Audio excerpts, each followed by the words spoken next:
General science ಇದು ಪದವೀಧರ ಪ್ರಾಥಮಿಕ ಶಿಕ್ಷಕರ ನೇಮಕಾತಿಗೆ ಸೈನ್ಸ್ ಮತ್ತು ಸೈನ್ಸ್ ಮತ್ತು ಗಣಿತ ಶಿಕ್ಷಕರಿಗೆ ಮತ್ತು GK ಪೇಪರು ಇಂಗ್ಲೀಷ್ ಶಿಕ್ಷಕರಿಗೆ ಮತ್ತು ಸಮಾಜ ವಿಜ್ಞಾನ ಶಿಕ್ಷಕರು ಹಾಗೂ ಗಣಿತ ವಿಜ್ಞಾನ ಶಿಕ್ಷಕರು ಎಲ್ಲ ಶಿಕ್ಷಕರು ಕೂಡ ಪೇಪರ್ 1ರಲ್ಲಿ ಸಾಮಾನ್ಯ ವಿಜ್ಞಾನ ಮತ್ತು FDA SDA ಎಕ್ಸಾಮ್ಗೂ ಕೂಡ ಈ ಒಂದು ಸಾಮಾನ್ಯ ವಿಜ್ಞಾನ ನಿಮಗೆ ಹೆಲ್ಪ್ ಆಗುತ್ತೆ.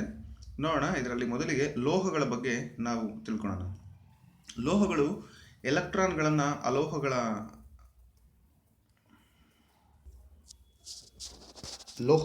ಎಲೆಕ್ಟ್ರಾನ್ಗಳನ್ನು ಅಲೋಹಗಳಿಗೆ ದಾನ ಮಾಡುವುದರ ಮೂಲಕ ಧನ ಅಯಾನುಗಳಾಗುತ್ತವೆ. ಲೋಹಗಳು ಆಕ್ಸಿಜನ್ ಜೊತೆ ಸೇರಿದಾಗ ಪ್ರತ್ಯಾಮ್ಲೀಯ ಆಕ್ಸೈಡ್ಗಳು ಉಂಟಾಗುತ್ತವೆ. ಫಾರ್ ಎಕ್ಸಾಂಪಲ್, ಈಗ ಕಬ್ಬಿಣದ ಆಕ್ಸೈಡ್ ಬರುತ್ತೆ. ಕಬ್ಬಿಣ ಆಮ್ಲಜನಕ ಜೊತೆಗೆ ವರ್ತನೆ ಮಾಡಿದಾಗ ಕಬ್ಬಿಣದ ಆಕ್ಸೈಡ್. ಅಲ್ಯೂಮಿನಿಯಂ ಆಕ್ಸೈಡ್ ಅಂದರೆ ಅದರ ಒಂದು ಆಕ್ಸೈಡ್ ಉತ್ಪತ್ತಿ ಆಗುತ್ತೆ. ಕ್ರಿಯಾಶೀಲತೆಯ ಸರಣಿಯಲ್ಲಿ ಹೈಡ್ರೋಜನ್ಗಿಂತ ಮೇಲ್ಭಾಗದಲ್ಲಿರುವ ಲೋಹಗಳು ಸಾರರಿಕ್ತ ಆಮ್ಲಗಳಿರುವಂಥ ಹೈಡ್ರೋಜನ್ನನ್ನು ಪಲ್ಲಟಗೊಳಿಸುತ್ತವೆ. ಅಂದರೆ ಕ್ರಿಯಾಶೀಲತೆಯ ಸರಣಿಯಲ್ಲಿ ಹೈಡ್ರೋಜನ್ಗಿಂತ ಮೇಲ್ಭಾಗದಲ್ಲಿರ್ತಕ್ಕಂಥ ಲೋಹಗಳು ಏನು ಮಾಡ್ತವೆ ಅಂದರೆ ಕಾನ್ಸಂಟ್ರೇಟಿಕ್ ಆ್ಯಸಿಡ್ನಲ್ಲಿರ್ತಕ್ಕಂಥ ಹೈಡ್ರೋಜನನ್ನು ಪಲ್ಲಟಗೊಳಿಸ್ತವೆ, ಅಂದರೆ ಹೆಚ್ಚನ್ನು ಬೇರೆ ಮಾಡ್ತವೆ. ಸೊ ಲೋಹಗಳು ಯಾವಾಗಲೂ ಅದರಲ್ಲಿರ್ತಕ್ಕಂಥ ಹೈಡ್ರೋಜನನ್ನು ಬೇರೆ ಮಾಡ್ತವೆ. ಸೊ ಅದೇ ರೀತಿ ಅಲೋಹಗಳ ಬಗ್ಗೆ ಅವುಗಳ ಒಂದು ರಾಸಾಯನಿಕ ಗುಣಗಳನ್ನು ನಾವು ನೋಡೋದಾದರೆ, ಅಲೋಹಗಳು ಲೋಹಗಳ ಜೊತೆ ಪ್ರತಿವರ್ತಿಸಿದಾಗ ಎಲೆಕ್ಟ್ರಾನ್ಗಳನ್ನು ಸ್ವೀಕರಿಸಿ ಋಣ ಅಯಾನುಗಳನ್ನು ಉಂಟು ಮಾಡುತ್ತವೆ. ಅಲ್ಲಿ ಏನು ಮಾಡಿತ್ತು, ಧನ ಅಯಾನುಗಳಿದ್ವು, ಇಲ್ಲಿ ಋಣ ಅಯಾನುಗಳಾಗ್ತವೆ. ಅಲೋಹಗಳು ಆಮ್ಲೀಯ ಅಥವಾ ತಟಸ್ಥ ಆಕ್ಸೈಡ್ಗಳನ್ನು ಉಂಟು ಮಾಡ್ತವೆ. ಅಲ್ಲಿ ಏನಾಗಿತ್ತು, ಲೋಹಗಳಲ್ಲಿ ಏನಾಗಿತ್ತಪ್ಪ ಅಂದರೆ ಪ್ರತ್ಯಾಮ್ಲೀಯ ಆಕ್ಸೈಡ್ಗಳನ್ನು ಉಂಟು ಮಾಡ್ತವೆ ಅಂತ ಹೇಳಿದ್ದೆ. ಇಲ್ಲಿ ಆಮ್ಲೀಯ ಅಥವಾ ತಟಸ್ಥ ಆಕ್ಸೈಡ್ಗಳನ್ನು ಉಂಟು ಮಾಡ್ತವೆ. ಅಲೋಹಗಳು ಹೈಡ್ರೋಜನನ್ನು ಸಾರರಿಕ್ತ ಆಮ್ಲಗಳಿಂದ ಸ್ಥಾನಪಲ್ಲಟಗೊಳಿಸುವುದಿಲ್ಲ. ಇವು ಹೈಡ್ರೋಜನ್ ಜೊತೆ ವರ್ತಿಸಿ ಹೈಡ್ರೈಡ್ಗಳನ್ನು ಉಂಟು ಮಾಡುತ್ತವೆ. ಏನು ಮಾಡ್ತವೆ? ಹೈಡ್ರೈಡ್ಗಳನ್ನು ಉತ್ಪತ್ತಿ ಮಾಡ್ತವೆ. ಸೊ ಇನ್ನೂ ಒಂದು ಬಹಳ ಮುಖ್ಯವಾಗಿ ಇವುಗಳಿಗೆ ವ್ಯತ್ಯಾಸವನ್ನು ನಾವು ನೋಡೋದಾದರೆ, ಲೋಹಗಳು ವಿದ್ಯುತ್ತಿನ ವಾಹಕಗಳು, ಮತ್ತು ಲೋಹಗಳು ಕರೆಂಟನ್ನು ಕೂಡ ವಾಹಕ ಮಾಡುತ್ತೆ. ಅಂದರೆ ವಿದ್ಯುತ್ತಿನ ವಾಹಕ, ಉಷ್ಣವಾಹಕ ಅಂತ ಕೂಡ ನಾವು ಕರಿತೀವಿ. ಅಲೋಹಗಳು ಅದರಲ್ಲಿ ಗ್ರಾಫೈಟನ್ನು ಬಿಟ್ಟರೆ ಉಳಿದವು ಯಾವ ಕೂಡ ವಿದ್ಯುತ್ತಿನ ವಾಹಕ ಆಗಿರೋದಿಲ್ಲ. ಮತ್ತು ಲೋಹಗಳು ಹೊಳಪನ್ನು ಹೊಂದಿರ್ತವೆ, ಅಲೋಹಗಳು ಹೊಳಪನ್ನು ಹೊಂದಿರುವುದಿಲ್ಲ. ಮತ್ತು ಲೋಹಗಳು ಶಬ್ದವನ್ನು ಉತ್ಪತ್ತಿ ಮಾಡ್ತವೆ. ಅಂದರೆ ಕೆಳಬಿದ್ದಾಗ ಸೋನರಸ್ ಅಂತ ನಾವು ಕರಿತೀವಿ, ಆದರೆ ಅಲೋಹಗಳು ಸೋನರಸ್ ಆಗಿರೋದಿಲ್ಲ. ಲೋಹಗಳು ಶೈನಿಂಗ್ ಇರ್ತವೆ, ಅಲೋಹಗಳು ಶೈನಿಂಗ್ ಇರೋದಿಲ್ಲ. ಸೊ ಈ ರೀತಿ ನಾವು ಇನ್ನೂ ಡಿಫ್ರೆನ್ಸಿಯೇಷನನ್ನು ನೋಡ್ಬೋದು. ಅದೇ ರೀತಿ ಸ್ವಪೋಷಕಗಳು ಮತ್ತು ಸ್ವಪೋಷಕಗಳ ಪೋಷಣೆ ಹಂಗಂದ್ರೆ ಏನು? ಅದೇ ರೀತಿ ಪರಪೋಷಕಗಳ ಪೋಷಣೆ ಅಂದರೆ ಸ್ವಪೋಷಣೆ ಮತ್ತು ಪರಪೋಷಣೆ ಅಂಥೇಳಿ. ಸ್ವಪೋಷಣೆ ಅಂತ ಹೇಳಿದರೆ, ಸ್ವಪೋಷಕಗಳ ಪೋಷಣೆ ಹಸಿರು ಸಸ್ಯಗಳಲ್ಲಿ ಕಂಡುಬರುತ್ತೆ.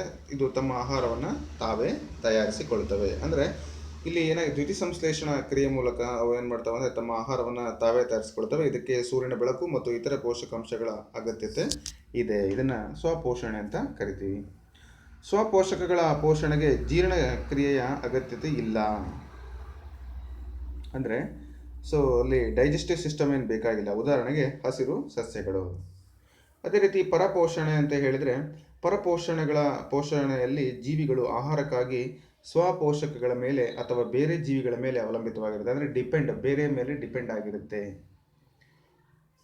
ಪರಪೋಷಕಗಳ ಪೋಷಣೆಯಲ್ಲಿ ಆಹಾರ ಸಂಶ್ಲೇಷಣೆ, ಸೂರ್ಯನ ಬೆಳಕು ಮತ್ತು ಇತರ ಪೋಷಕಾಂಶಗಳ ಅಗತ್ಯತೆ ಇಲ್ಲ. ಆಹಾರಗಳನ್ನು ನೇರವಾಗಿ ಹಸಿರು ಸಸ್ಯಗಳು ಅಥವಾ ಇತರ ಪ್ರಾಣಿಗಳಿಂದ ನೇರವಾಗಿ ಪಡೆದುಕೊಳ್ತವೆ. ಹೇಗೆ ಅಂದರೆ ಜೀವಿಗಳ ಒಳಗೆ ವಾಸವಾಗಿರ್ತವೆ. ಅದು ಪ್ಯಾರಾಸೈಟ್ ಅಂತ ನಾವು ಅದನ್ನು ಕರಿತೀವಿ. ಅಥವಾ ಡಿಪೆಂಡೆಂಟ್, ಈಗ ಫಾರ್ ಎಕ್ಸಾಂಪಲ್ ಹುಲಿ, ಸಿಂಹಗಳು ಎಲ್ಲ ಏನು ಮಾಡ್ತವೆ, ಅದಕ್ಕಿಂತ ಚಿಕ್ಕ ಪ್ರಾಣಿಯನ್ನು ಡಿಪೆಂಡ್ ಆಗಿರ್ತವೆ. ಆಹಾರಕ್ಕಾಗಿ ಬೇರೆ ಜೀವಿಯನ್ನು ಅವಲಂಬಿಸಿರ್ತವೆ. ಇದನ್ನು ಪರಪೋಷಣೆ ಅಂತ ನಾವು ಕರಿತೀವಿ. ಪೋಷಕಾಂಶಗಳ ಪೋಷಣೆಯಲ್ಲಿ ಬಾಹ್ಯ ಅಥವಾ ಆಂತರಿಕ ಜೀರ್ಣಕ್ರಿಯೆ ಅಗತ್ಯವಾಗಿ ಬೇಕು. ಉದಾಹರಣೆಗೆ ಬ್ಯಾಕ್ಟೀರಿಯಾ, ಶಿಲೀಂಧ್ರ ಮತ್ತು ಎಲ್ಲ ಪ್ರಾಣಿಗಳು ಈ ಒಂದು ಪರಪೋಷಣೆಗೆ ಸಂಬಂಧವನ್ನು ಪಡ್ತವೆ. ಸೊ ಹಾಗೆಯೇ ಮೆಂಡಲೀವ್ರವರ ಆವರ್ತ ಕೋಷ್ಟಕ ಮತ್ತು ಆಧುನಿಕ ಆವರ್ತ ಕೋಷ್ಟಕ ಇವುಗಳ ನಡುವೆ ಇರತಕ್ಕಂಥ ಡಿಫರೆನ್ಸನ್ನು ನಾವು ನೋಡೋಣ. ಈ ಮೆಂಡಲೀವ್ರವರ ಆವರ್ತ ಕೋಷ್ಟಕ ಅಂತ ಹೇಳಿದರೆ, ಧಾತುಗಳನ್ನು ಹೇಗೆ ಜೋಡಿಸಿದ್ರು? ಪರಮಾಣು ರಾಶಿ ಸಂಖ್ಯೆಯ ಏರಿಕೆ ಕ್ರಮದಲ್ಲಿ ಮೆಂಡಲೀವ್ರವರು ಮೊದಲು. ಈಗ ಧಾತುಗಳನ್ನು ಪರಮಾಣು ಸಂಖ್ಯೆಯ ಏರಿಕೆ ಕ್ರಮದಲ್ಲಿ, ಅಲ್ಲಿ ರಾಶಿ ಇಲ್ಲಿ ಸಂಖ್ಯೆ ಅಷ್ಟು ಡಿಫರೆನ್ಸು. ಮತ್ತು ಮೆಂಡಲೀವ್ರವರು ಏನು ಮಾಡಿದ್ರು, ಆವರ್ತ ಕೋಷ್ಟಕದಲ್ಲಿ 6 ಆವರ್ತಗಳಿದ್ವು ಮತ್ತು 8 ವರ್ಗಗಳನ್ನು ಹೊಂದಿದ್ವು. ಆದರೆ ಇಲ್ಲಿ 7 ಆವರ್ತಗಳು ಮತ್ತು 18 ವರ್ಗಗಳನ್ನು ಹೊಂದಿದವು. ರಾಜಾನಿಲಗಳು ಆವಿಷ್ಕಾರ ಆಗಿರದ ಕಾರಣ ಮೆಂಡಲೀವ್ರವರ ಆವರ್ತ ಕೋಷ್ಟಕದಲ್ಲಿ ಸ್ಥಾನ ಪಡೆಯಲಿಲ್ಲ. ರಾಜಾನಿಲಗಳು ಅಂದರೆ ನಾವು ಜಡಾನಿಲಗಳು, ಇನರ್ಟ್ ಗ್ಯಾಸಸ್, ನೋಬಲ್ ಗ್ಯಾಸಸ್ ಅಂತೇನು ಕರಿತೀವಿ, ಅವು ಕೋಷ್ಟಕದಲ್ಲಿ ಇರಲಿಲ್ಲ. ಆದರೆ ರಾಜಾನಿಲಗಳು ಆವಿಷ್ಕಾರ ಆಗಿ ಆಧುನಿಕ ಆವರ್ತ ಕೋಷ್ಟಕದಲ್ಲಿ 18ನೇ ವರ್ಗದಲ್ಲಿ helium, neon, argon, xenon, Radeon ಇವೆಲ್ಲ ಇದೆ ನೋಡ್ರಿ ಲಾಸ್ಟ್. ಇವೆಲ್ಲವೂ ಕೂಡ ಜಡ ಅನಿಲಗಳು. ಕ್ರಿಪ್ಟಾನು ಇವೆಲ್ಲವೂ ಕೂಡ ಲಾಸ್ಟ್ ವೈಟ್ ಕಲರಲ್ಲಿ ನೀವು ಒಂದು ಪೀರಿಯಾಡಿಕ್ ಟೇಬಲನ್ನು ನೋಡಿದಾಗ ಹೇಳ್ಬೋದು, ಅದನ್ನು 18ನೇ ವರ್ಗದಲ್ಲಿ ಜೋಡಿಸಲಾಗಿದೆ. ಹಾಗೆ ಸಮಸ್ಥಾನಿಗಳು ಬೇರೆ ಬೇರೆ ರಾಶಿ ಸಂಖ್ಯೆ ಹೊಂದಿದ್ದರೂ ಅವುಗಳಿಗೆ ಆವರ್ತ ಕೋಷ್ಟಕದಲ್ಲಿ ಸ್ಥಾನ ಕೊಡಲು ಆಗಲಿಲ್ಲ. ಸಮಸ್ಥಾನಿಗಳನ್ನು ನಾವು ಕೊಡಲಿಲ್ಲ, ಸಮಸ್ಥಾನಿಗಳು ಅಂತ ನಾವು ಕರಿತೀವಿ, ಅವಕ್ಕಿರಲಿಲ್ಲ. ಇಲ್ಲಿ ಪರಮಾಣು ಸಂಖ್ಯೆ ಆಧಾರದ ಮೇಲೆ ಜೋಡಣೆ ಆಗಿದ್ದರಿಂದ ಸಮಸ್ಥಾನಿಗಳಿಗೆ ಅದೇ ಧಾತುವಿನ ಸ್ಥಾನ ಕೊಡಲು ಸಾಧ್ಯವಾಯಿತು. ಇಲ್ಲಿ ಸ್ಥಾನವನ್ನು ಕೊಟ್ಟಿದ್ದಾರೆ ಆಧುನಿಕ ಆವರ್ತ ಕೋಷ್ಟಕದಲ್ಲಿ. ಹೈಡ್ರೋಜನ್ ಧಾತುವಿಗೆ ಸೂಕ್ತ ಸ್ಥಾನ ಕೊಡಲು ಸಾಧ್ಯವಾಗಿರಲಿಲ್ಲ. ಆವಾಗ ಹೈಡ್ರೋಜನ್ಗೆ ಕೊಡಲಿಲ್ಲ. ಹೈಡ್ರೋಜನ್ ಧಾತುವಿಗೆ ವೇಲೆನ್ಸಿ ಆಧಾರದ ಮೇಲೆ ಏನು ಮಾಡಿದರು, ಕ್ಷಾರೀಯ ಧಾತುಗಳ ಜೋಡಣೆ 1ನೇ ವರ್ಗಕ್ಕೆ ಜೋಡಿಸಿದ್ದಾರೆ. ಅದನ್ನು ಅಂದರೆ ವೇಲೆನ್ಸಿ ನಾವು 1s2, 2s2, 2p6 ಈ ರೀತಿ ಬರೆದಿದ್ದೀವಲ್ಲ, ಅದ್ರ ಪ್ರಕಾರ ಅದರ ವೇಲೆನ್ಸಿ ನೋಡಿಕೊಂಡು ಅದಕ್ಕೆ ಮೊದಲನೇ ವರ್ಗವನ್ನು ಕೊಟ್ಟಿದ್ದಾರೆ. ಬಟ್ ಅಲ್ಲಿ ಸರಿಯಾದ ಸ್ಥಾನವನ್ನು ಕೊಟ್ಟಿರಲಿಲ್ಲ. ಸ್ವಲ್ಪ ಹೆಚ್ಚಿನ ಪರಮಾಣು ರಾಶಿ ಹೊಂದಿರುವ ಧಾತುವನ್ನು ಸ್ವಲ್ಪ ಕಡಿಮೆ ಪರಮಾಣು ರಾಶಿ ಹೊಂದಿರುವ ಧಾತುವಿಗಿಂತ ಮೊದಲೇ ಇರಿಸಲಾಗಿತ್ತು. ಅಂದರೆ ಸ್ವಲ್ಪ ಪರಮಾಣು ರಾಶಿಯಲ್ಲಿ ಸ್ವಲ್ಪ ಹೆಚ್ಚು ಕಮ್ಮಿಯನ್ನು ಮಾಡಿದರು. ಬಟ್ ಇಲ್ಲಿ ಪರಮಾಣು ಸಂಖ್ಯೆ ಏರಿಕೆ ಕ್ರಮದಲ್ಲಿ ಜೋಡಣೆ ಆಗಿದ್ದರಿಂದ ಯಾವುದೇ ಸಮಸ್ಯೆ ಬರಲಿಲ್ಲ ಅಲ್ಲಿ. ಈಗ ಆಧುನಿಕ ಆವರ್ತ ಕೋಷ್ಟಕದಲ್ಲಿ ಮೆಂಡಲೀವ್ರವರ ಆವರ್ತ ಕೋಷ್ಟಕವು ನೆನಪಿಡಲು ಸುಲಭ ಮತ್ತು ಪುನಃ ಹೇಳಲು ಕಷ್ಟ. ಅಂದರೆ ಮೆಂಡಲೀವ್ರವರ ಆವರ್ತ ಕೋಷ್ಟಕ ನೆನಪಿಡಲು ಸುಲಭವಾಗಿತ್ತು, ಆದರೆ ಪುನಃ ಹೇಳಲಿಕ್ಕೆ ಕಷ್ಟ ಆಗ್ತಿತ್ತು. ಸರಿಯಾದ ಪರ್ಟಿಕ್ಯುಲರ್ ನಿಯಮ ಅಲ್ಲಿ ಇರಲಿಲ್ಲ. ಆಧುನಿಕ ಆವರ್ತ ಕೋಷ್ಟಕ ನೆನಪಿಡಲು ಸುಲಭ ಮತ್ತು ಪುನಃ ಹೇಳಲು ಸರಳವಾಗಿದೆ ಅಂತ ನಾವು ಹೇಳ್ಬೋದು. ಸೊ ಇದು ಯಾವುದ್ರ ಮೇಲೆ ಡಿಫ್ರೆನ್ಸ್ ಅಂತ ಹೇಳಿದ್ರೆ ಮೆಂಡಲೀವ್ರವರ ಆವರ್ತ ಕೋಷ್ಟಕ ಮತ್ತು ಆಧುನಿಕ ಆವರ್ತ ಕೋಷ್ಟಕ ಇದ್ರ ಮೇಲೆ ಇರ್ತಕ್ಕಂಥ ಒಂದು ಡಿಫ್ರೆನ್ಸ್. ಹಾಗೆ ಇನ್ನೊಂದು ಬಹಳ ಮುಖ್ಯವಾಗಿ ಪರೀಕ್ಷೆಯಲ್ಲಿ ಕೇಳ್ತಕ್ಕಂಥದ್ದು ಏರೋಬಿಕ್ ಅನ್ಏರೋಬಿಕ್ ರೆಸ್ಪಿರೇಷನ್, ಅಂದರೆ ವಾಯುವಿಕ ಉಸಿರಾಟ, ಅವಾಯುವಿಕ ಉಸಿರಾಟ, ಆಮ್ಲಜನಕ ಸಹಿತ ಉಸಿರಾಟ, ಆಮ್ಲಜನಕ ರಹಿತ ಉಸಿರಾಟ ಅಂತ ನಾವು ಕರಿತೀವಿ. ಅದ್ರ ಮೇಲೆ ಪ್ರಶ್ನೆಗಳನ್ನು ಬಂದರೆ ಸಿಂಗಲ್ ಪ್ರಶ್ನೆಗಳು ಬರ್ಬೋದು ಅಥವಾ ಡಿಫರೆನ್ಸ್ ಕೂಡ ಬರ್ಬೋದು.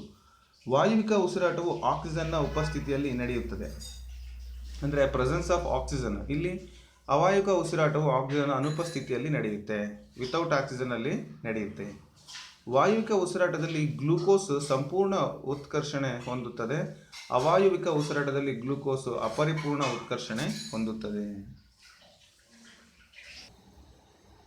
ನೆಕ್ಸ್ಟು ವಾಯುವಿಕ ಉಸಿರಾಟದಲ್ಲಿ ಗ್ಲೂಕೋಸ್ ಸಂಪೂರ್ಣ ಉತ್ಕರ್ಷಣೆ ಹೊಂದುತ್ತದೆ. ಇಲ್ಲಿ ಅವಾಯುವಿಕ ಅಂದರೆ ಆಮ್ಲಜನಕ ರಹಿತ ಉಸಿರಾಟದಲ್ಲಿ ಗ್ಲೂಕೋಸ್ ಅಪರಿಪೂರ್ಣ ಉತ್ಕರ್ಷಣೆಯನ್ನು ಹೊಂದುತ್ತೆ. ವಾಯುವಿಕ ಉಸಿರಾಟದಲ್ಲಿ ಕೊನೆಯಲ್ಲಿ ಕಾರ್ಬನ್ ಡೈಆಕ್ಸೈಡ್ ಮತ್ತು ನೀರು ಉಂಟಾಗುತ್ತದೆ, ಬಟ್ ಅವಾಯುವಿಕ ಉಸಿರಾಟದಲ್ಲಿ ಈಥೈಲ್ ಆಲ್ಕೋಹಾಲ್ ಮತ್ತು ಕಾರ್ಬನ್ ಡೈಆಕ್ಸೈಡ್ ಉಂಟಾಗುತ್ತೆ. ಇದು ಭಾಳ ಇಂಪಾರ್ಟೆಂಟ್. ಪರೀಕ್ಷೆಯಲ್ಲಿ ಆಮ್ಲಜನಕ ರಹಿತ ಉಸಿರಾಟ ಅನ್ಏರೋಬಿಕ್ ರೆಸ್ಪಿರೇಷನ್ನಲ್ಲಿ ಏನಾಗುತ್ತೆ, ಉಸಿರಾಟದ ಕೊನೆಯಲ್ಲಿ ಏನೇನು ಉತ್ಪತ್ತಿ ಆಗ್ತವೆ ಅಂತ ಕೇಳಿದರೆ ಈಥೈಲ್ ಆಲ್ಕೋಹಾಲ್ ಮತ್ತು ಕಾರ್ಬನ್ ಡೈಆಕ್ಸೈಡ್ ಉಂಟಾಗುತ್ತೆ. ನೋಡಿರಿ, ಬ್ಯಾಕ್ಟೀರಿಯಾದಿಂದ ಈಥೈಲ್ ಆಲ್ಕೋಹಾಲ್ ಮತ್ತು ಕಾರ್ಬನ್ ಡೈಆಕ್ಸೈಡ್ ಉಂಟಾಗುತ್ತೆ. ಅದು ಕೊಳೆಯಕ್ಕೆ ಬಿಡ್ತಾರೆ. ಹಣ್ಣಿನ ರಸ ಅಥವಾ ಕಬ್ಬಿನಲ್ಲಿ ಉಳಿದಿರ್ತಕ್ಕಂಥ ಕಾಕಂಬಿ ಅಥವಾ ಮಲಾಸಿಸ್ ಅಂತ ಏನು ಕರಿತೀವಿ, ಅಲ್ಲಿ ಏನು ಮಾಡ್ತಾರೆ, ಸರಾಯಿಯನ್ನು ಉತ್ಪತ್ತಿ ಮಾಡ್ತಾರೆ. ಅದನ್ನು ಈಥೈಲ್ ಆಲ್ಕೋಹಾಲ್ ಅಂತ ಕರಿತೀವಲ್ವ. ಅಲ್ಲಿ ಯಾಕೆ ಉತ್ಪತ್ತಿ ಆಗುತ್ತೆ ಅಂತ ನಿಮಗೆ ಇಲ್ಲಿ ಗೊತ್ತಾಗಿರಬೇಕು. ಆಮ್ಲಜನಕ ರಹಿತ ಉಸಿರಾಟ ಅದು. ಸೊ ಆದರೆ ಇಲ್ಲಿ ಆಮ್ಲಜನಕ ಸಹಿತ ಉಸಿರಾಟದಲ್ಲಿ ನಾವು ಉಸಿರಾಡತಕ್ಕಂಥದ್ದು ಆಮ್ಲಜನಕ ಸಹಿತ ಉಸಿರಾಟ ಅಲ್ವಾ. ಆಮ್ಲಜನಕವನ್ನು ತೆಗೆದುಕೊಂಡು ಕಾರ್ಬನ್ ಡೈಆಕ್ಸೈಡನ್ನು ಆಚೆ ಹಾಕ್ತೀವಿ ಮತ್ತು ನೀರು ಕೂಡ ಹೊರಗಡೆ ದೇಹದಿಂದ ಉಸಿರಾಟದಲ್ಲಿ ಹೊರಗೆ ಹೋಗುತ್ತೆ. ಹಾಗಾಗಿ ಕೊನೆಯಲ್ಲಿ ಏನು ಉತ್ಪತ್ತಿ ಬರುತ್ತೆ, ಉಸಿರನ್ನು ನಾವು ಹೊರಗಡೆ ಬಿಟ್ಟಾಗ ಕಾರ್ಬನ್ ಡೈಆಕ್ಸೈಡ್ ಮತ್ತು ನೀರು ಬರುತ್ತೆ. ನೆಕ್ಸ್ಟು ವಾಯುವಿಕ ಆಮ್ಲಜನಕ ಸಹಿತ ಉಸಿರಾಟದಲ್ಲಿ ಕೊನೆಯಲ್ಲಿ ಗ್ಲೂಕೋಸ್ನ ಸಂಪೂರ್ಣ ಉತ್ಕರ್ಷಣೆಯು 38 ATP ಕಣಗಳನ್ನು ಉತ್ಪಾದಿಸುತ್ತದೆ. 38 ಅಂತ ಕರಿತೀವಿ, 38 ATP. ಅದರಲ್ಲಿ ಅವಾಯುವಿಕ ಉಸಿರಾಟದ ಕೊನೆಯಲ್ಲಿ ಗ್ಲೂಕೋಸ್ನ ಅಪರಿಪೂರ್ಣ ಉತ್ಕರ್ಷಣೆಯು 2 ATP ಕಣಗಳನ್ನು ಉತ್ಪತ್ತಿಸುತ್ತದೆ. ಅಂದರೆ ಅಡಿನೋಸಿನ್ ಟ್ರೈಫಾಸ್ಫೇಟ್ ಅಂತ ಕರಿತೀವಿ, ಎನರ್ಜಿ ಕೊಡ್ತಕ್ಕಂಥದ್ದು. ಇಲ್ಲಿ 2 ATP ಕಣಗಳನ್ನು ಉತ್ಪತ್ತಿ ಮಾಡುತ್ತೆ.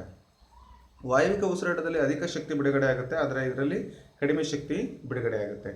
1 ಮೋಲ್ ಗ್ಲೂಕೋಸ್ 686 ಕಿಲೋ ಕ್ಯಾಲೋರಿ ಅಥವಾ 2870 ಕಿಲೋ ಜೌಲ್ ಶಕ್ತಿ ಬಿಡುಗಡೆ ಮಾಡುತ್ತೆ ಒಂದು ಮೋಲ್.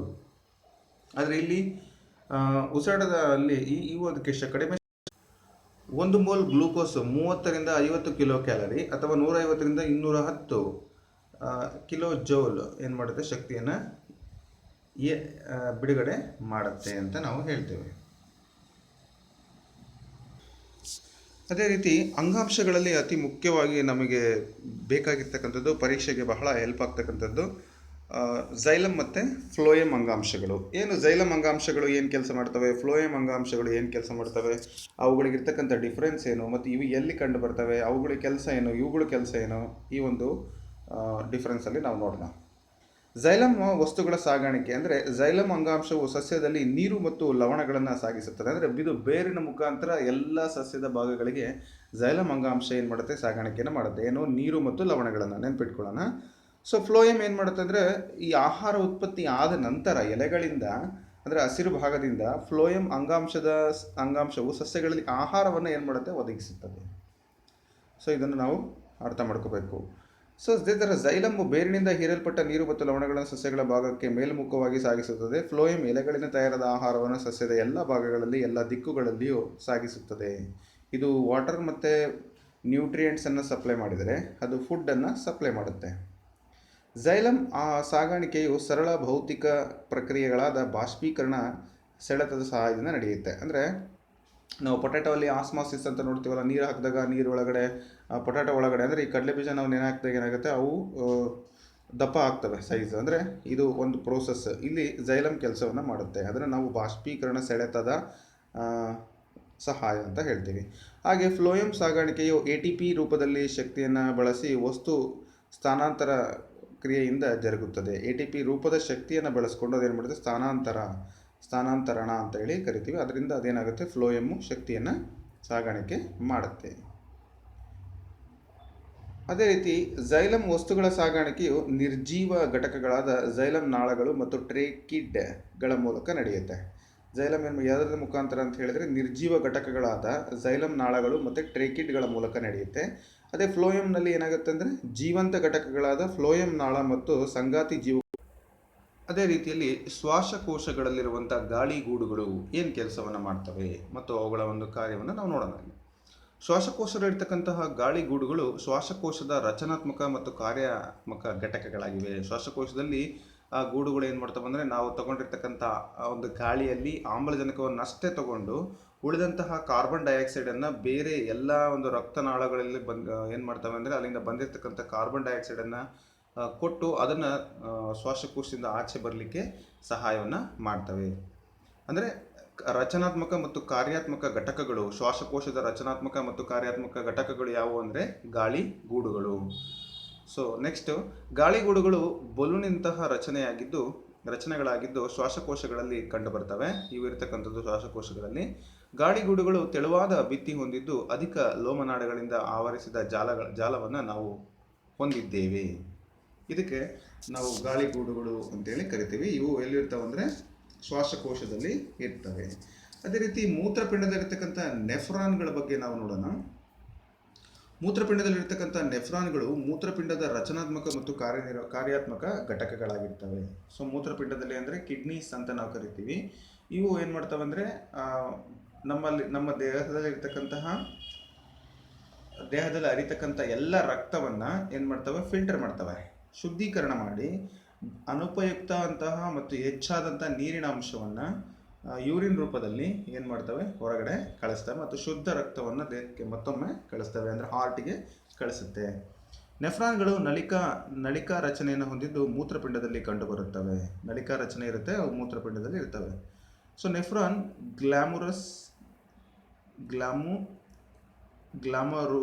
ಗ್ಲಾಮರುಸಲ್ ಮತ್ತು ಬೌಮನ್ನನ ಬಟ್ಟಲು ಮತ್ತು ಹೆನ್ಲೆಯ ಕುಣಿಕೆ ಎಂಬ ರಚನೆಯನ್ನು ಹೊಂದಿದ್ದು ಇವುಗಳು ಕೂಡ ಹೆಚ್ಚಿನ ಲೋಮನಾಳಗಳ ಜಾಲದಿಂದ ಆವರಿಸಿದೆ. ಅಂದರೆ ನೆಫ್ರಾನ್ ಇರತಕ್ಕಂಥ ಘಟಕಗಳು ಅಂದರೆ ಯಾವ್ಯಾವ ಭಾಗಗಳನ್ನು ಹೊಂದಿದೆ ಅಂತ ಹೇಳಿ ಕೊಟ್ಟಿದ್ದಾರೆ.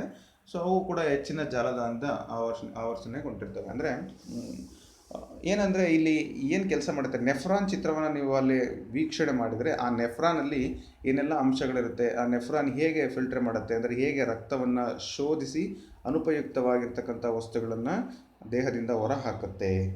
ಇದನ್ನು ಕೂಡ ನಾವು ಇಲ್ಲಿ ಗಮನಿಸಬೇಕು. ನೆಕ್ಸ್ಟು ನಡಿಗೆ. ಏನು ನಡಿಗೆ ಅಂದರೆ, ನಡಿಗೆ ನಮ್ಮ ಇಚ್ಛೆಗೆ ಒಳಪಟ್ಟು ನಡೆಯುವಂಥ ಐಚ್ಛಿಕ ಪ್ರಕ್ರಿಯೆ. ಅಂದರೆ ನಾವು ವಾಕ್ ಮಾಡ್ತೇವೆ, so it is one voluntary, ನಮ್ಮ ಒಂದು ಕಂಟ್ರೋಲಲ್ಲಿರುತ್ತೆ. ನಮ್ಗೆ ಬೇಕಾದಾಗ ನಡಿಬೋದು, ಬೇಡ ಅಂದರೆ ಬಿಡ್ಬೋದು. ನಡಿಗೆ ಮೆದುಳಿನ ನಿಯಂತ್ರಣದಲ್ಲಿ ನಡೆಯುತ್ತೆ. ಅಂದರೆ ಮೆದುಳಿನ ಒಂದು ನಿಯಂತ್ರಣದಲ್ಲಿ ಆ ಒಂದು ಕೆಲಸ ನಡೆಯುತ್ತೆ. ನಮ್ಮ ಇಚ್ಛೆಗೆ ಒಳಪಟ್ಟು ಚಲಿಸುವಂಥ ಕೈ ಕಾಲುಗಳು ನಡಿಗೆಗೆ ಒಂದು ಉದಾಹರಣೆ. ಅದೇ ಥರ ಪರಾವರ್ತಿತ ಪ್ರಕ್ರಿಯೆ ಅಂತ ಕರಿತೀವಿ. ಏನಂಗಂದರೆ, ಪರಿಸರದಲ್ಲಿ ಉಂಟಾಗುವ ಒಂದು ಪ್ರಚೋದನೆಗೆ ತಾನಾಗಿ ಉಂಟಾಗುವ ಹಠಾತ್ ಪ್ರತಿಕ್ರಿಯೆ, ಅದನ್ನು ನಾವು ಪರಾವರ್ತಿತ ಪ್ರತಿಕ್ರಿಯೆ ಅಂತ ಕರಿತೀವಿ. ಪ್ರಚೋದನೆಗೆ ತಕ್ಕ ಪ್ರತಿಕ್ರಿಯೆ, ರೆಸ್ಪಾನ್ಸ್ ಅಂತ ಕರಿತೀವಿ. ಸೊ ಪರಾವರ್ತಿತ ಕ್ರಿಯೆಯು ಮೆದುಳು ಬಳ್ಳಿಯ ನಿಯಂತ್ರಣದಲ್ಲಿ ನಡೆಯುತ್ತೆ. ಉದಾಹರಣೆಗೆ, ಬೆಂಕಿಯ ಜ್ವಾಲೆಯನ್ನು ಮುಟ್ಟಿದಾಗ ನೋವು ಮತ್ತು ಸುಟ್ಟ ಗಾಯಗಳಾದ ಸಂಭವನೀಯತೆಯ ಬಗ್ಗೆ ಪ್ರಜ್ಞಾಪೂರ್ವಕವಾಗಿ ಚಿಂತಿಸಿ ಕೈಯನ್ನು ಹಿಂದೆ ತಳ್ಳುತ್ತೆ. ಅಂದರೆ ಫಾರ್ ಎಕ್ಸಾಂಪಲ್, ಯಾವುದೋ ಒಂದು ಸುಡುವಂಥ ವಸ್ತು, ತಣ್ಣಗಿರ್ತಕ್ಕಂಥ ವಸ್ತುವನ್ನು ಮುಟ್ಟಿದರೆ ತಕ್ಷಣ ಕೈಯನ್ನು ನಾವು ಹಿಂದಕ್ಕೆ ತಗೊಳ್ತೀವಿ. ಇವೆಲ್ಲ ಅಂದರೆ ರಿಫ್ಲೆಕ್ಸ್ ಆ್ಯಕ್ಷನ್ ಅಂತ ಕರಿತೀವಿ, ಪರಾವರ್ತಿತ ಪ್ರತಿಕ್ರಿಯೆ. ಇದು ಕೂಡ ಮೆದುಳು ಬಳ್ಳಿಯ ನಿಯಂತ್ರಣದಲ್ಲಿ ನಡೆಯುತ್ತೆ. ಸೊ ಹಾಗೆ ಇನ್ನೊಂದು ಬಹಳ ಮುಖ್ಯವಾದಂತಹ ಪ್ರಶ್ನೆಗಳು ಏನಪ್ಪ ಅಂದರೆ, ನರವ್ಯೂಹ ಅಂದರೆ ಏನು? ನರವ್ಯೂಹದ ರಚನಾತ್ಮಕ ಮತ್ತು ಕಾರ್ಯಾತ್ಮಕ ಘಟಕಗಳನ್ನು ನ್ಯೂರಾನ್ ಅಂತ ಕರಿತೀವಿ. ಅಲ್ಲಿ ನೆಫ್ರಾನ್, ಇಲ್ಲಿ ನ್ಯೂರಾನ್. ಸೊ ನರವೇಗಗಳ ರೂಪದಲ್ಲಿ ಮಾಹಿತಿಯನ್ನು ವರ್ಗಾವಣೆಯಾಗುತ್ತದೆ. ನರವೇಗಗಳ ರೂಪದಲ್ಲಿ ಅಂದರೆ ನರವೇಗಗಳು ಅಂತೇಳಿ ಕರಿತೀವಿ. ಸ್ಟಿಮ್ಯುಲಸ್ ಇದೇನಾಗುತ್ತಪ್ಪ ಅಂದರೆ, ಮೆಸೇಜ್ ಆಗಿ ಒಂದು ನಾಳಗಳ ಮುಖಾಂತರ ನಮಗೆ ಮಾಹಿತಿ ಮೆದುಳು ಬಳ್ಳಿಗೆ ಏನಾಗುತ್ತೆ, ರವಾನೆಯಾಗುತ್ತೆ. ನ್ಯೂರಾನ್ ಅಥವಾ ನರಕೋಶದ ಮೂಲಕ ನರವೇಗಗಳು ಚಲಿಸಿ ಮಾಹಿತಿಯನ್ನು ತಲುಪಿಸುತ್ತವೆ. ಮಾಹಿತಿಯು ಅತ್ಯಂತ ವೇಗವಾಗಿ ಸಾಗಿಸಲ್ಪಡುತ್ತದೆ. ಅಂದರೆ ಫ್ರ್ಯಾಕ್ಷನ್ ಆಫ್ ಸೆಕೆಂಡು, ನಮ್ಮ ಕಾಲು ತುದಿಯಲ್ಲಿರೋ ಒಂಚೂರು ಹುಳ ಅಥವಾ ಏನಾದರೂ ಒಂದು ಇರುವೆ ಕಡಿತು ಅಂದರೆ ತಕ್ಷಣ ನಮ್ಮ ಬ್ರೈನ್ ಗೊತ್ತಾಗಿ ಮತ್ತೆ ನಾವು ಕಾಲನ್ನು ಹಿಂದಕ್ಕೆ ತೊಗೊತೀವಿ ಅಥವಾ ಕೈಯಿಂದ ಅದನ್ನು ಮುಟ್ಕೊಳ್ತೀವಿ. ಸೊ ಇದಕ್ಕೆ ಅಷ್ಟು ವೇಗವಾಗಿ ನಡೆಯುತ್ತೆ. ಮಾಹಿಯ ಪರಿಣಾಮ ಸ್ವಲ್ಪ ಸಮಯದವರೆಗೆ ಇರುತ್ತದೆ. ಈ ಒಂದು ಆ್ಯಕ್ಷನ್ ಏನಾಗಿರುತ್ತೆ ಅಂದರೆ ಸ್ವಲ್ಪ ಹೊತ್ತು ಇರುತ್ತೆ, ಆ ಒಂದು ಪರಿಣಾಮ ಇರುತ್ತೆ ಅಂತ ನಾವು ಗಮನಿಸ್ಬೋದು. ಅದೇ ರೀತಿ ಹಾರ್ಮೋನುಗಳು ಅಂತ ಕರಿತೀವಿ. ಹಾರ್ಮೋನು ಅಥವಾ ಅಂತರ್ಸ್ರಾವಕ ಗ್ರಂಥಿಗಳು, ಇದರ ಒಂದು ಕೆಲಸಗಳು ಮತ್ತು ಅದಕ್ಕೂ ಇರ್ತಕ್ಕಂಥ ಒಂದು ವ್ಯತ್ಯಾಸ ನೋಡೋಣ. ಹಾರ್ಮೋನುಗಳು ಅಥವಾ ಗ್ರಂಥಿಗಳು, ಅಂತಃಸ್ರಾವಕ ಗ್ರಂಥಿಗಳ ಬಗ್ಗೆ ನೋಡೋದಾದರೆ, ರಚನಾತ್ಮಕ ಮತ್ತು ಕಾರ್ಯಾತ್ಮಕ ಘಟಕಗಳು ಸ್ರವಿಕೆ ಕೋಶಗಳಾಗಿರ್ತವೆ. ಅಂದರೆ ಅವು ಬಿಡುಗಡೆ ಮಾಡ್ತಕ್ಕಂಥ ಸ್ರವಿಕೆ ಕೋಶಗಳು. ಹಾರ್ಮೋನುಗಳ ರೂಪದಲ್ಲಿ ಮಾಹಿತಿಯನ್ನು ವರ್ಗಾಯಿಸ್ತವೆ. ಹಾರ್ಮೋನುಗಳು ಅಂದರೆ ಭಾಳಷ್ಟು ನಮ್ಮ ದೇಹದಲ್ಲಿ ಹಾರ್ಮೋನುಗಳು, ಥೈರಾಯ್ಡ್ ಹಾರ್ಮೋನ್ ಇದೆ, ಥೈರಾಯ್ಡು, ಪಿಟ್ಯುಟರಿಯಲ್ಲಿ, ಅಡ್ರಿನಲ್ ಗ್ರಂಥಿಯಲ್ಲಿ, ಆಮೇಲೆ ಟೆಸ್ಟೋಸ್ಟಿರಾನು, ಮೇಲ್ ಹಾರ್ಮೋನು, ಫೀಮೇಲ್ ಹಾರ್ಮೋನ್ಸು, ಹೀಗೆ ಅನೇಕ ಹಾರ್ಮೋನುಗಳು ಮಾಹಿತಿಯನ್ನು ವರ್ಗಾವಣೆ ಹಾರ್ಮೋನ್ ರೂಪದಲ್ಲಿ ಕೊಡ್ತವೆ. ಹಾರ್ಮೋನುಗಳು ರಕ್ತದ ಮೂಲಕ ಗುರಿ ಅಂಗಗಳನ್ನು ತಲುಪುತ್ತವೆ. ಅಂದರೆ ಇವು ನಳಿಕೆ ರೂಪದಲ್ಲಿರೋದಿಲ್ಲ, ಅಂತಃಸ್ರಾವಕ ಆಗಿರೋದ್ರಿಂದ ರಕ್ತದ ಮೂಲಕ ಅವು ಯಾವ್ಯಾವ ಅಂಗಗಳಿಗೆ ಹೋಗಬೇಕು. ಟೆಸ್ಟೋಸ್ಟಿರಾನು ಇವೆಲ್ಲ ಏನು ಮಾಡ್ತವೆ ಅಂದರೆ ಮೇಲ್ ಹಾರ್ಮೋನ್ ಅಂತ ಕರಿತೀವಿ. ಇವು ಬೇಕಾಗಿ ಜನನಾಂಗಗಳಿಗೆ ಸಂಬಂಧಪಟ್ಟಂತೆ ಕೆಲಸವನ್ನು ನಿರ್ವಹಿಸ್ತವೆ. ಥೈರಾಯ್ಡ್ ಕುತ್ತಿಗೆಯಲ್ಲಿರುತ್ತೆ, ಅದು ಜೀರ್ಣಕ್ರಿಯೆಗೆ ಸಂಬಂಧಪಟ್ಟಂತೆ ದೇಹದ ಒಂದು ಗಾತ್ರ, ತೂಕ, ಇದರ ನಿಯಂತ್ರಣ, ಚಯಾಪಚಯ ಕ್ರಿಯೆಗೆ, ಹಾಗೆ ಗುರಿಯನ್ನು ಹೇಗೆ ತಲುಪಬೇಕು ಆ ರೀತಿ ಆ ಒಂದು ಅಂಗಗಳಿಗೆ ತಲುಪುತ್ತಿದ್ದು. ಮಾಹಿತಿ ನಿಧಾನವಾಗಿ ಸಾಗಿಸಲ್ಪಡುತ್ತೆ. ಅಂದರೆ ಹಾರ್ಮೋನ್ ಫಾಸ್ಟ್ ಇರೋದಿಲ್ಲ, ಅದು ನಿಧಾನಕ್ಕೆ ಕೆಲಸವನ್ನು ಮಾಡುತ್ತೆ. ಮಾಹಿಯ ಪರಿಣಾಮ ದೀರ್ಘ ಸಮಯದವರೆಗೆ ಇರುತ್ತೆ. ಅಂದರೆ ಇಲ್ಲಿ ನೋಡಿದ್ವಿ ಆಗಲೇ, ಇದು ಹಾರ್ಮೋನ್ ಎಫೆಕ್ಟ್ ಏನಾಗುತ್ತೆ, ಹಾರ್ಮೋನ್ ಇಂಬ್ಯಾಲೆನ್ಸ್ ಅಂತಂದರೆ ಅದ್ರ ಭಾಳ ದಿನಗಳವರೆಗೆ ಇರುತ್ತದೆ, ತುಂಬ ದಿನಗಳವರೆಗೆ ಇರುತ್ತೆ ಮತ್ತು ಅನೈಚ್ಛಿಕ ಕ್ರಿಯೆಗಳನ್ನು ಮಾತ್ರ ಒಳಗೊಂಡಿರುತ್ತೆ. ಇದು ಐಚ್ಛಿಕವಾದ ನಮ್ಮ ಕಂಟ್ರೋಲಲ್ಲಿರೋದ ಇದು ಅನೈಚ್ಛಿಕ ಕ್ರಿಯೆಗಳಿಗೆ ಈ ಒಂದು ಹಾರ್ಮೋನ್ ಸಂಬಂಧಪಟ್ಟಂತೆ ಇರುತ್ತೆ. ಸೊ ಇಷ್ಟು ಈ ಒಂದು ವಿಡಿಯೋ ಭಾಗದಲ್ಲಿ. ಇದು ಕೂಡ ನಿಮಗೆ ಸಾಕಷ್ಟು ಪರೀಕ್ಷೆಗಳಿಗೆ ಹೆಲ್ಪ್ ಆಗುತ್ತೆ ಅಂತ ನಾನು ಅಂದ್ಕೊಂಡಿದ್ದೀನಿ. ಇದು ಯಾರೋ ನಮ್ಮ ಸ್ನೇಹಿತರು ಕಳಿಸಿರ್ತಕ್ಕಂಥದ್ದು. ನಿಮಗೆ ನಾನು ಇದನ್ನು ಅಂದರೆ ಈ ನಾಲೆಡ್ಜನ್ನು ನಿಮ್ಮೊಂದಿಗೆ ಹಂಚ್ಕೊಳ್ಳೋಕ್ಕೆ ನಾನು ಪ್ರಯತ್ನ ಮಾಡಿದ್ದೀನಿ. ಸೊ ಇದೇ ರೀತಿ ಇನ್ನೊಂದು ವಿಡಿಯೋವನ್ನು ನಾನು ಕಂಟಿನ್ಯೂ ಪಾರ್ಟಲ್ಲಿ ನಾನು ಮತ್ತೆ ಮಾಡ್ತೀನಿ. Thanks for watching.